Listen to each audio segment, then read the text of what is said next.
Hi, everyone, and welcome to this week's Supply Chain Management Training Series. My name is Sophia Inhezwe, and I am a Dynamics 365 ERP consultant. So today, I will be taking us through the Product Information Management module. Please bear in mind that this training series is actually covering supply chain management, and it's going to be running for 4 weeks, of which I will be taking the first session, which is for this week. So we'll be talking about the Product Information Management module. And before we jump right into it, I will be, first of all, walking us through the learning agenda for today. All right, so at today's class, we'll be talking about an introduction to Dynamics 365 supply chain management. We'll also take a look at an overview of product information management.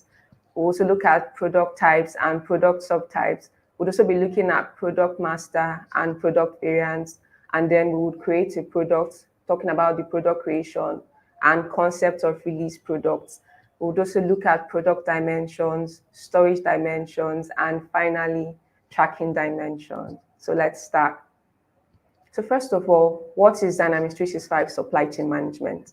Now, Dynamics 365 supply chain management is basically a collection of applications contained in Dynamics 365 finance and operations that are used to coordinate and manage various activities involved in production, distribution, logistics, and delivery of goods and services from their source to their final destination, which is usually the end consumer. Now, Dynamics 365 supply chain management contains quite a number of features and modules used to perform these various activities that are involved in production, logistics, as well as distribution. Now, we can see from this illustration all the modules or features that are contained in supply chain management, of which one of them is product information management, which we will be discussing in depth about today. So I'll be going ahead with what product information management is all about. So basically, product information management is a module contained in Dynamics 365 supply chain that is used to manage information about products centrally. Now, what this does is that it helps companies to manage, like a company might have like several subsidiaries or even several sub-companies created under it, right? So now it helps companies to manage all the information relating to products centrally in a very central manner.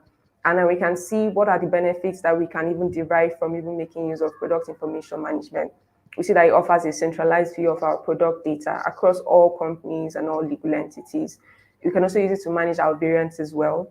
And we can also use it for catalog management. And then it also seamlessly integrates with other modules contained in Dynamics 365 Finance and Operations. And those other modules could be Dynamics 365 Finance, Dynamics 365 Commerce, and Dynamics 365 HR. So it just seamlessly integrates across every other module contained in Dynamics 365 Finance and Operations.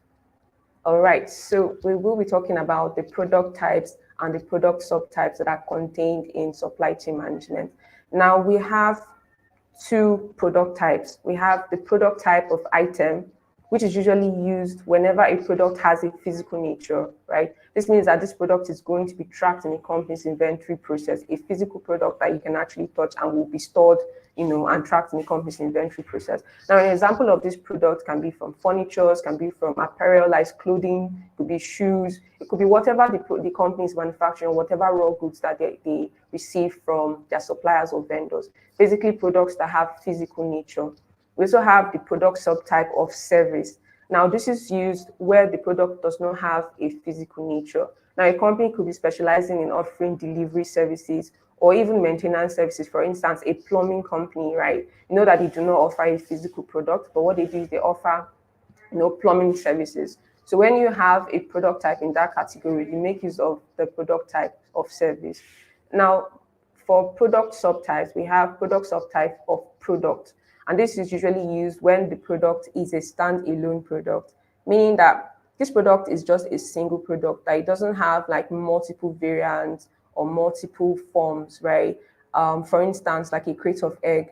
Crate of eggs usually don't come in multiple colors. You can't say there's a green egg or there's a square egg per se. It's just a single standalone product. So when you have an item like that, you make use of the product subtype of product. We also have the product subtype of product master, which is used where the product itself has multiple variants. For instance, a t-shirt or a denim jean. These are examples. Now, you know that a t-shirt can come in various sizes. It can also come in various colors as well.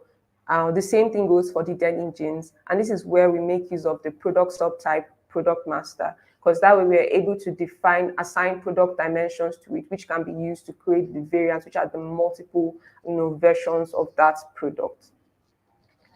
Also, we're going to be talking about product creation. I would also show that now, but let's even understand the concept of release product. So in Dynamics 365 supply chain management, we usually hear about the concept of product creation and also release product. Now, the difference is this. When you talk about creating a product, you can either create a product at a global level, right? Meaning that you go into Dynamics 365 supply chain management and you create the product, first of all, at a global level. And then after creating it at a global level, you then release it into the various companies where this product will be made use of, right? Now, you can also create that product directly in that company where you need to use that product. Now, when you create that product directly in that company, that is what you mean by release product. Now, the benefits, or it all depends on whatever your company's requirements are. But most times, the use case of actually, first of all, creating the product at a global level is such that, if you have so many companies contained in your environment, right?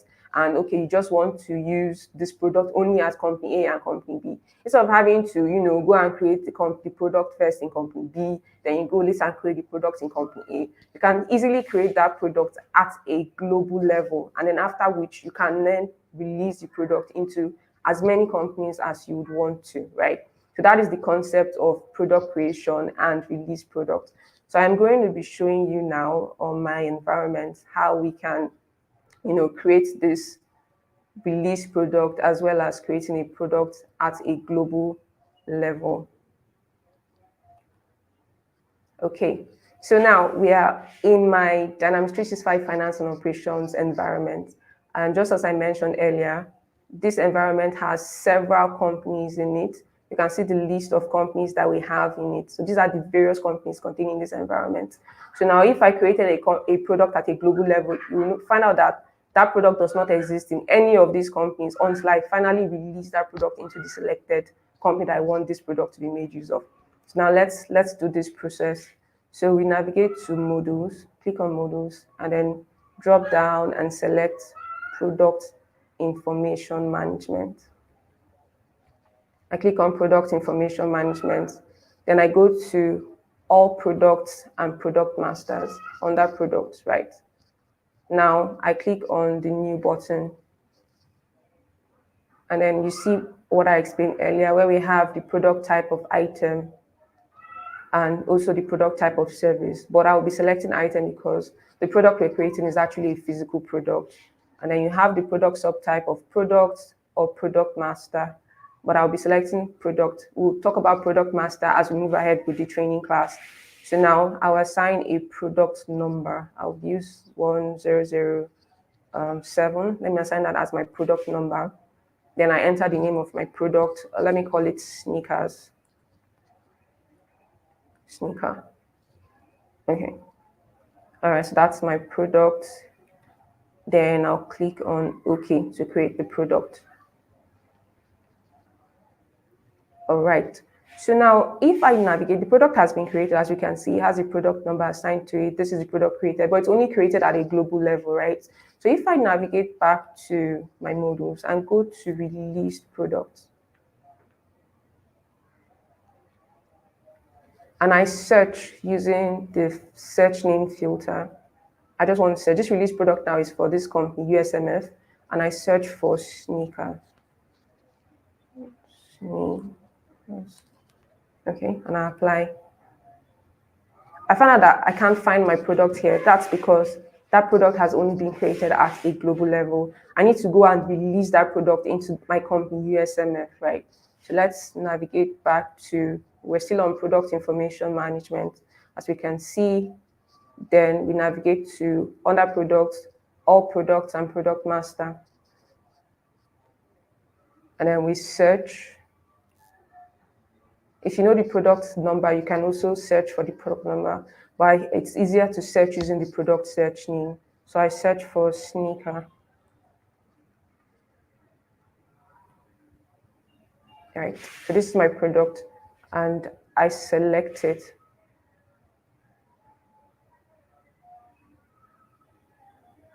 and click on release product. So now the release product wizard is now displayed, and then all I need to do is just to follow these steps here and then release this product to the environment. So now I selected sneaker, but if I want to release like multiple products, right, I can always click on this add button and then select like more products that I want to actually release to my environment, to my company. So I click on next, and then I select the company that I want to actually release this product into. I want to release this product into my company, USMF. So I select USMF and I click on next. All right, and I confirm my selection. One product was selected, moving to one company, and I click on finish.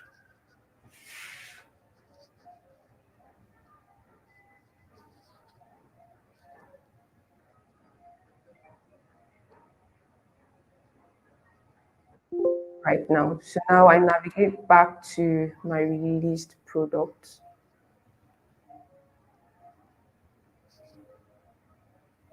And now using the search name, I search for sneaker and type it in and apply. Hold on, let me go back one bit.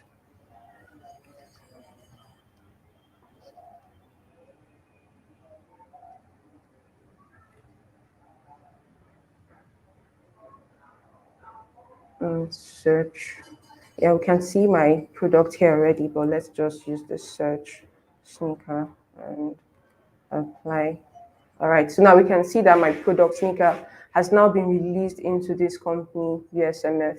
So now we now see the differences between creating a product at a global level and then finally releasing that product into, the required company. So let's go back to our slides.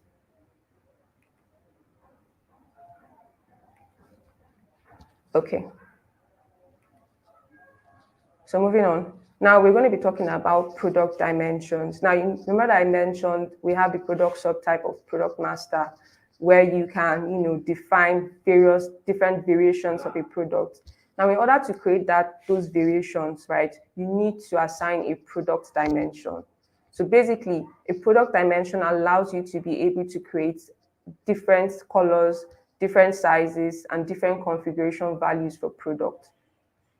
Only when you assign a product dimension, that is the only time you will be able to specify like different variations of that product. So now let's go into the system and see the different product dimensions that we have, as well as how to set them up. And then we'll also look at how to apply these product dimensions to our product master. But before we go on, let's also even explain like what are product variants. Now, product variants are basically created from product master. And now you can use this product variant, just as I explained, to create multiple variations of a product. Instead of having to create like multiple products, like instead of having to create, you create a product for, red jeans, you go back into the system and create a product for blue jeans. It's very easy to just assign a product dimension attribute to a product master. And then from that product dimension that was assigned, you can now create like multiple variations of that product. Now, in this scenario, we have like a company that sells denim jeans, right?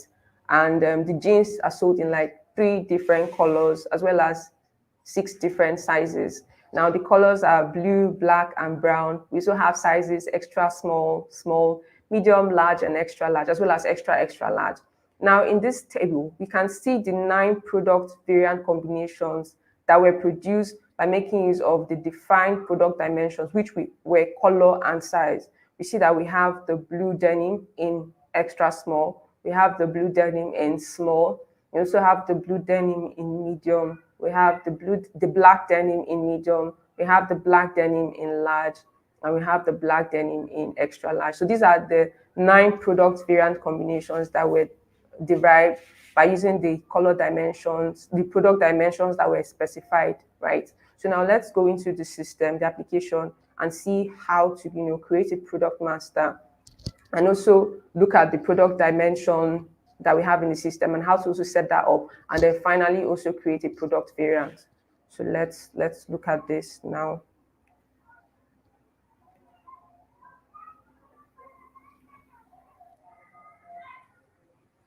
Okay. So we navigate back to my finance and operations environment and we click on product information management. We're still on it, but just to show, you go back, click on product information management. That leads us here. So now we're going to start off with by looking at product dimensions. So here we click on product dimension groups. We navigate to variance and dimensions. Let me go back again so I can show how we navigated to this part. Let's go. You go to modules, you go to product information management. We click on setup. This is actually under setup. We click on setup and then we click on dimension and variance groups and we click on product dimension groups. So now we can see the various product dimension groups that are contained in the environment, right? We see we have a product dimension of color and configuration. We also have a product dimension of color. We have a product dimension of color and size. We have a product dimension of color and style. Now, the product dimension of color and configuration, when this is selected, this is used to specify the color and configuration values for a product. Now, for instance, we might have a product like a laptop. You know, laptop can come in different colors, right? You could have a black laptop. You could also have a white laptop. And then the configuration could also be Core i3 or Core i7. Now, when you have a product that makes use of, you know, different colors, that would have different colors and different configuration styles to it, then you make use of the product dimension group of color and configuration. You see that this is set as active. You can also have the product dimension group of color, right? And now when you select this product dimension group, only the color attribute is appended to the product. You only add the product attribute to the product. Now for color and size, this, you know, specifies like different colors as well as different sizes for that product. For color and style, this is where you want to just specify different colors only and different styles only, right? The same thing for configuration. This is when you want to specify only multiple configurations for that product. Now, these are the various combinations that we have existing in the system. Now, in a scenario whereby you have a product, right, and these product dimensions are already defined here, do not meet your product requirements. You want to create your own unique product dimension group such that you can now add to your product. All you need to do is to click on the new button and then you click on name. Let's use color, size, style, color, size, and style, right? I'll add a description, color, size, and style. Okay, then I click on the save button. Now I can now define like what I want to mark as active for this. So I've set up my size.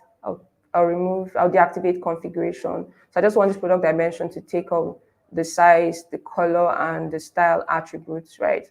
Now I can decide to enable this for purchase or for sales process, for purchase processes or for sales processes. Now what this simply means is that whatever product dimension group that's been assigned here, once this is appended to an item or a product, right?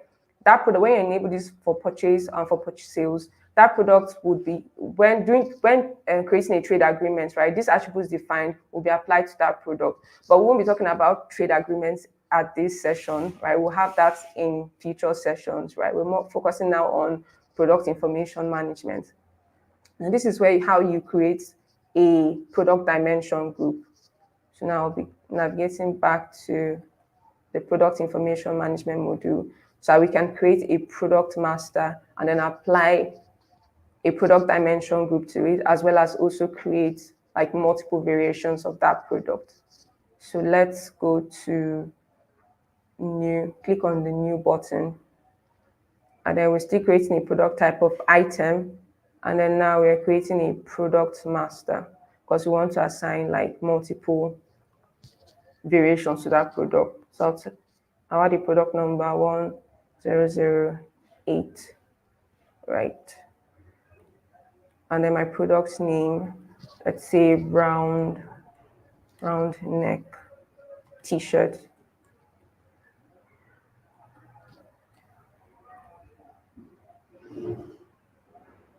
Okay. Now we observe something that we see that the product dimension group field becomes a required field. Now when we're creating a product, we didn't have this field set up on the product form. That's because the system understands that for a product, you're basically creating like a single standalone product. But it understands that once you select the product subtype of product master, that means you're going to be creating like multiple variants of that product, meaning you need to actually attach a product dimension group to that product. So that's why this field now became a required field. So we'll be selecting color and size. That's the product dimension I want to, define for my round neck t-shirt. And then we'll click on OK. I also want to show like we other fields, item model group, storage group as well, storage dimension groups. These are also other attributes that can also be defined for both products and product master. But we're talking about them later. Now we just want to create a product master. So we'll click on OK.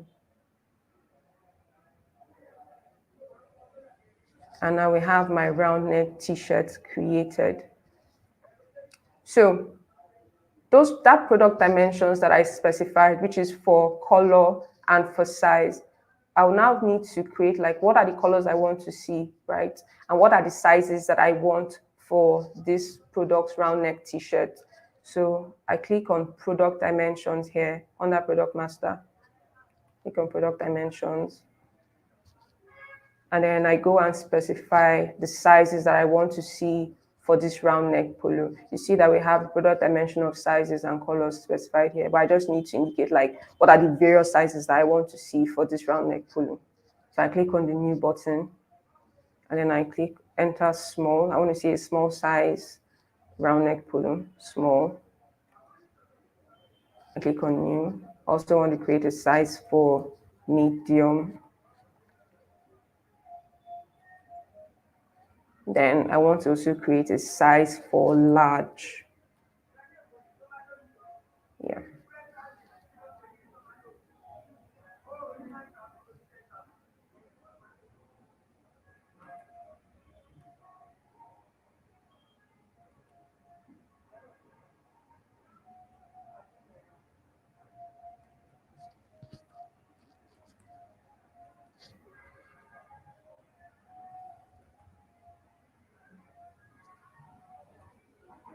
Okay.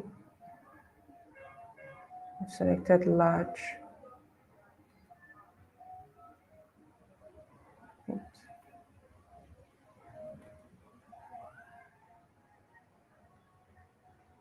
Okay, so I have large created. Now I also want to create my various colors as well. Let me create a round neck t-shirt in color red. I want to create a red t-shirt. I also want to create a blue t-shirt as well. Blue.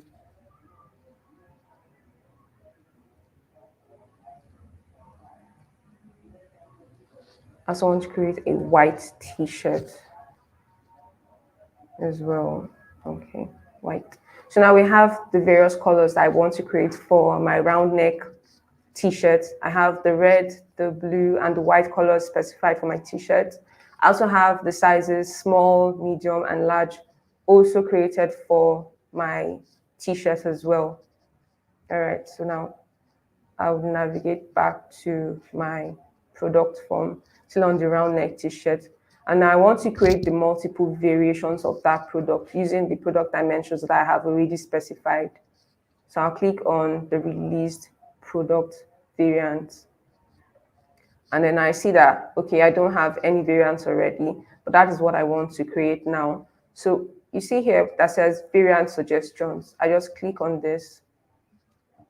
And now I select all the sizes because I want the system to suggest variants for me across all the sizes and all the colors that I have already defined on the system, right? So I click on suggest all.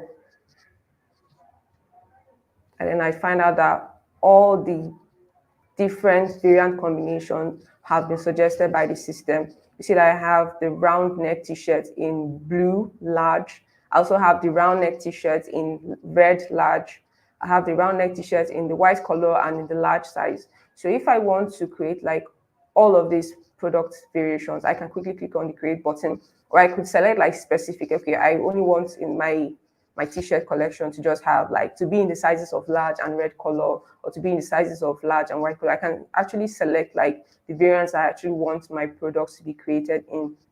But I want to select all because I want all the variant combinations to be created for my product. So and then click on the create button.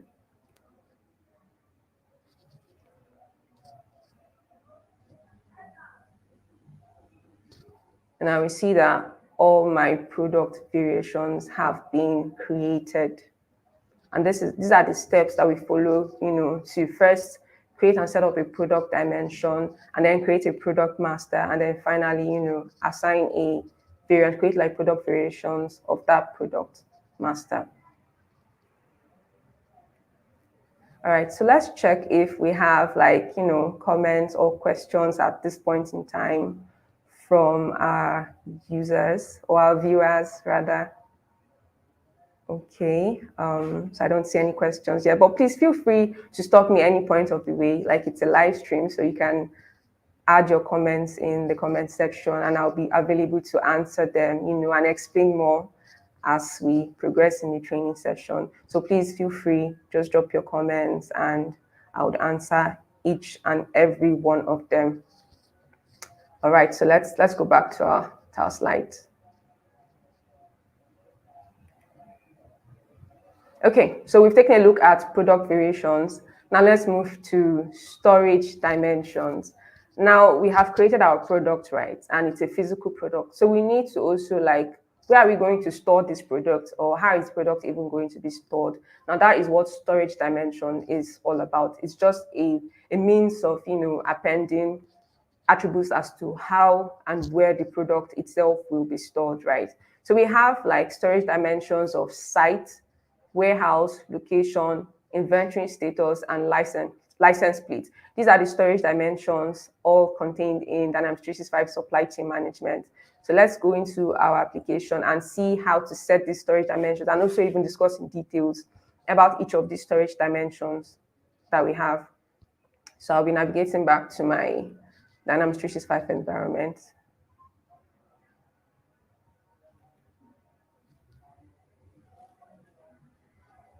Okay, and then I'll go back to, I'll just click on finance and operations so that we leave this product form. And then I click on, still on product information management. That's the module we're still on, right? And then on that setup, you drop down on setup and then you see dimension and variant groups, and we see our storage dimension groups. So I'll be selecting that. Now you see the various storage dimensions that we have. We have a storage dimension of site. We have a storage dimension of site and warehouse. You know that when this is selected, automatically site and warehouse becomes activated. For that of site, once this is selected, only the site becomes enabled. Hold on. Only the site should actually be marked as active, right? Then for site, warehouse, and location, we have the site, warehouse, and location as marked as active. We also have the warehouse management process. So now once you select this warehouse management process, all storage dimensions become active, because now you're making use of an advanced warehouse functionality.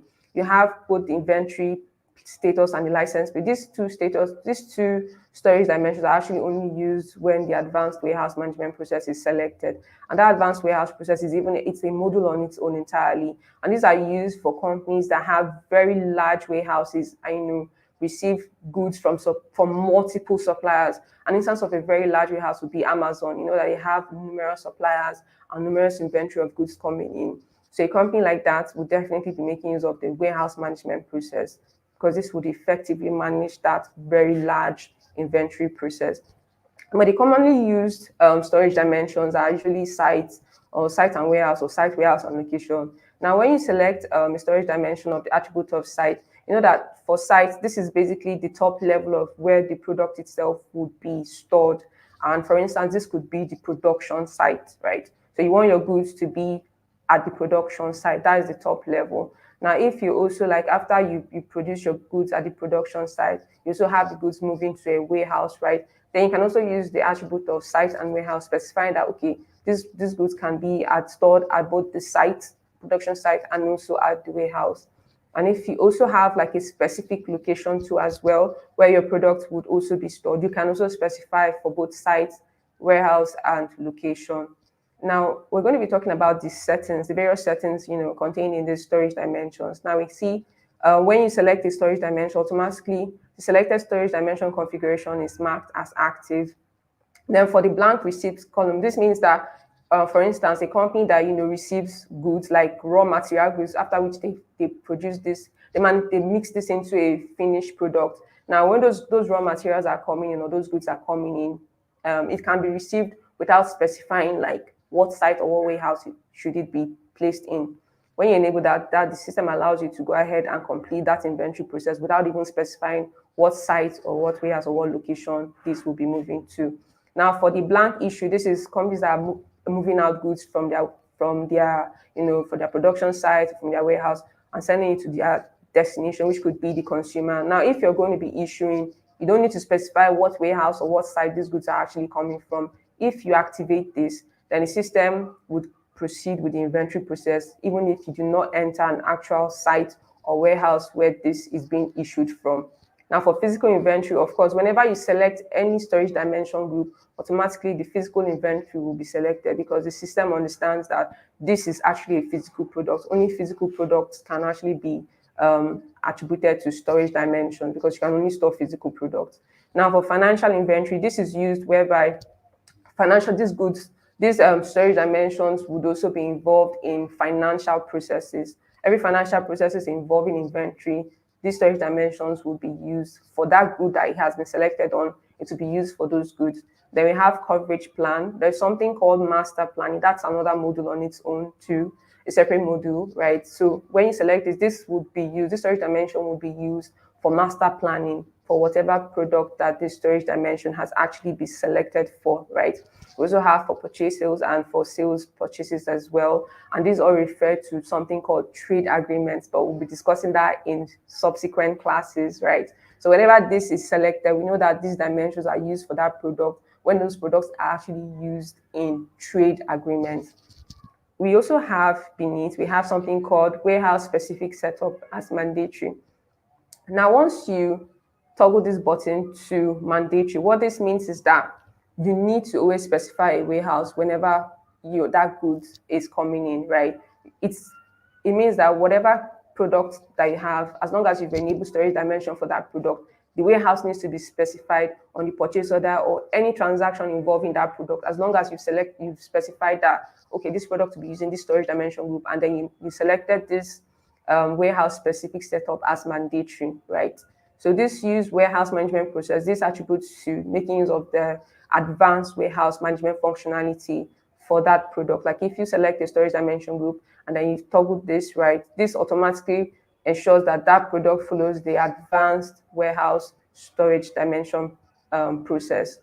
So now, if any of these combinations are not suitable for your product, right, meaning that your product has more storage requirements, you can always create your own storage dimension combination by simply clicking on the new button, right, and then specifying whatever dimension attributes that you want to see. You can define it, you can give it a name and a description, and then define whatever dimension values that you want to see. But we're not creating a new storage dimension, right? But I've shown how to create for product dimension. You can always create for storage dimension as well.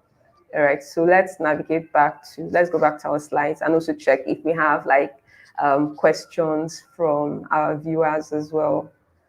Let's do a check and see if we have, questions at this point in time. Okay, somebody asked, can we have Michael Ajayi? Hi, Michael. Great to have you at the session. He said, can we have the recorded version of this class after the lectures? Well, sure. This is streaming directly to our YouTube channel. So you can always go back and refer to this session even if you're unable to attend the class today and you want to even learn more, you can always go back to our YouTube channel and then, watch. The YouTube channel this channel link will be sent in. We have an email trail, an email campaign. So I'll ensure that the YouTube links get sent on our email campaigns as well. Okay, let's check and see if we have like more questions of this. And please feel free to also say where you're watching us from as well. You can always say hi and tell us where you're watching us from. Okay. Okay, so we don't have further questions as of now. So let's go back to our slides and, continue the learning process. Oh, I see Komi just dropped the link to our YouTube channel. Thank you so much for that, Komi. Really appreciate it. Okay, so we've taken a look at storage dimensions. So now we're going to be discussing our tracking dimensions, right? So now tracking dimensions are used by companies, to provide the ability to trace their product through supply chain management, which is necessary in scenarios where a product recall is done. Now, basically, tracking dimensions are used such that a company can always easily locate their products when the product has already been dispatched out to, consumers. It just provides companies with a means to recall a product, whereby we have maybe a defective product or a product that does not meet the quality assurance standards for any reason, right? And they need to do like a product recall to get that product back to the site, to the production site, right? That's where we make use of tracking dimensions so that we can easily locate like that product. Now, the tracking dimensions we have in the system are batch numbers as well as, serial numbers, right? So now batch numbers are basically used when the product itself is a group of physical items. Like, for instance, let's use a consumable product like ice cream. Now, you know that when an ice cream is being manufactured, it's manufactured in a big production pool, right? After which it is subsequently scooped into various smaller containers, like little containers of that ice cream. So now that big production pool where the ice cream is being manufactured is assigned to a batch. So we know that, okay, this ice cream was made from batch A production pool, or this ice cream was made from batch B production pool. So that way, maybe if the ice cream that got to a final consumer was actually bad, or there was a need to call, they know that, okay, from what batch did this ice cream come from, so that we can easily, recall back all those products. So we can know that, okay, that ice cream came from batch A, and then we go and then recall all the containers of ice cream that were produced from that batch A. Now, for serial numbers, these are assigned to, individual physical items that are not produced like in a batch or in a group, rather. Like, for instance, we could have like shoes and sneakers. They just have like unique identifier. We know that, okay, sneakers 001, sneakers 002. So it's just a single physical item, right? And there's no need to assign a batch to it because it was not produced like in a group of products or in a production pool, rather. So let's go into our Dynamics 365 ERP environment and then see the various tracking dimensions and discuss these in detail, and also see like how we can even create our own tracking dimensions, right? So I'll be navigating back to my Dynamics 365 ERP environment.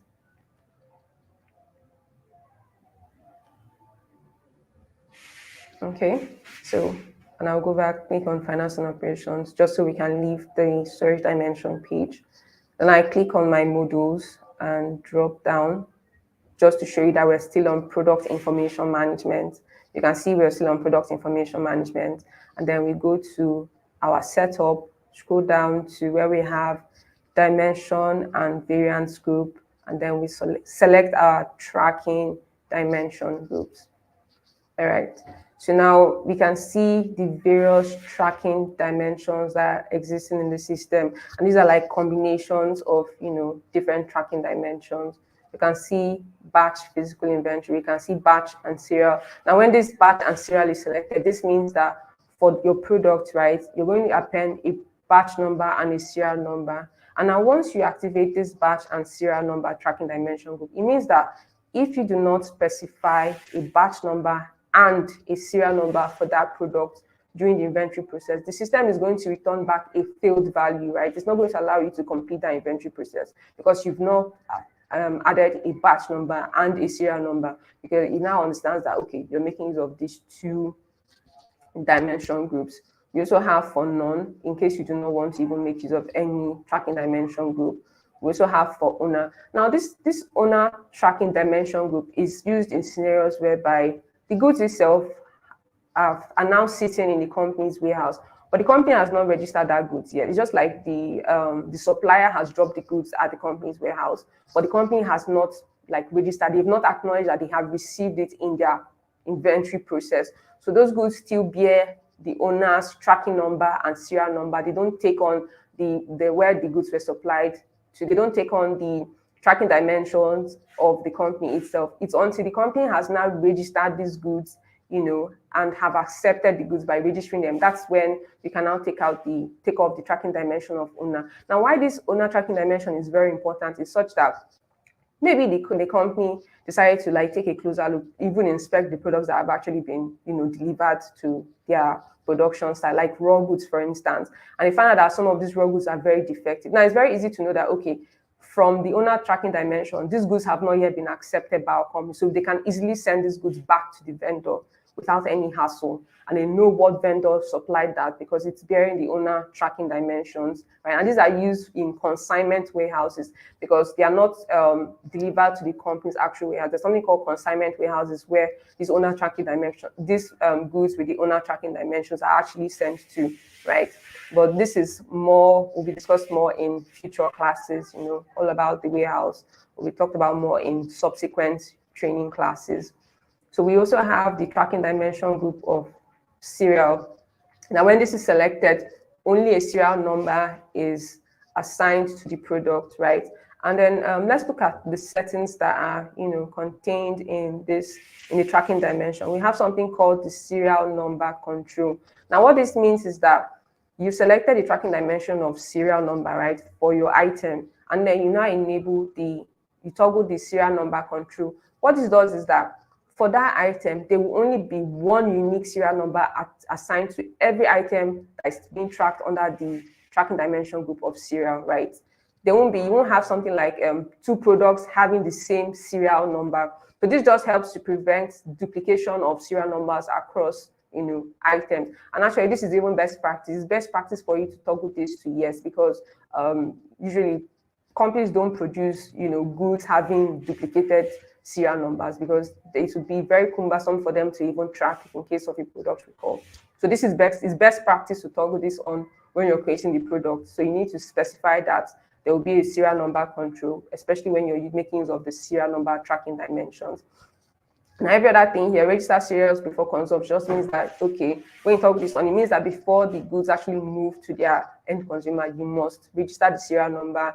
It must be registered in the system as well. So these are the various, tracking dimension groups that are existing in Dynamics 365. And as always, if you have your product requirements, right, supersedes those that have been configured here for use, you can always go and create your own tracking dimension group by simply clicking on the new button, right, and then specifying the various combinations that you want for your product.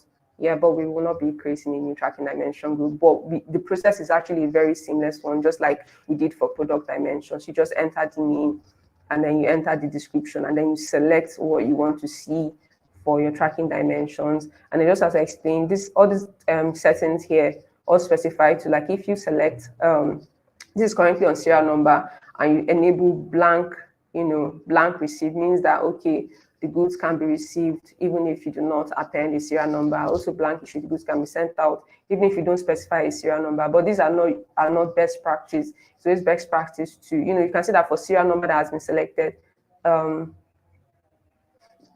can indicate them if you don't want that, although it's not best practice. It's always good to indicate like the serial number, because the whole essence of even having a tracking dimension is so that you can be able to recall your product in case of any issues. You can easily track the product for recall, right? So let's I think we should go back to our slides and also check if we have like any questions so far.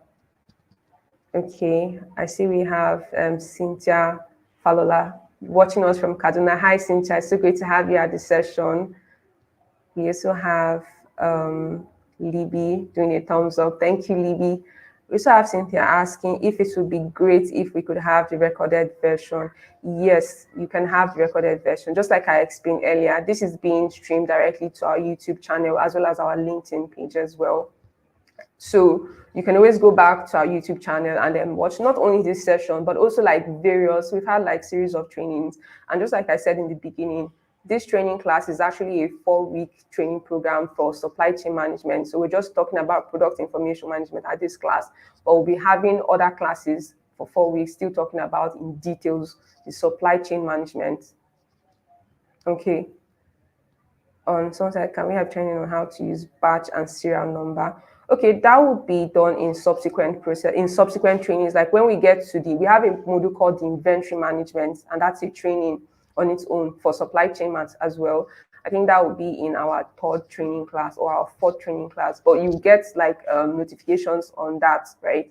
So when we're going into the inventory management module, we're going to be having like in-depth, you're going to be seeing how this serial number and how this batch number comes into play in your inventory processes. So that will be done then, okay? So let me check if we still have like more questions. Oh, hi, Kumi. Kumi said he's watching from Ghana. Great to have you at the session. Olatunji Olabisi said he's watching from Lagos. Great to have you too as well at the session. Okay, so I think those are the comments and the reactions that we have right at this time. So we've taken a look at product dimensions, storage dimensions, as well as, tracking dimensions. And then these are basically all about the product information management module. So just like I said, the product information management module is just a module, our feature that helps us to like centrally manage information about our products. So these are how we set up those informations relating to, our products. That's how we set them up. So I believe that brings us to the end of the training session for today, which is all about product information management. We have like subsequent training sessions on other parts of supply chain management, which will be happening next week, where we're going to detail, like for next week's class, we're going to be talking about the procurement and sourcing in details. And other weeks too, we'll talk about inventory management and also move into sales and marketing as well. So someone asks, okay, I'm seeing a question. Is it possible to attach all dimensions to the product? Yes, it is possible to attach all dimensions, but only if the product itself is a product master.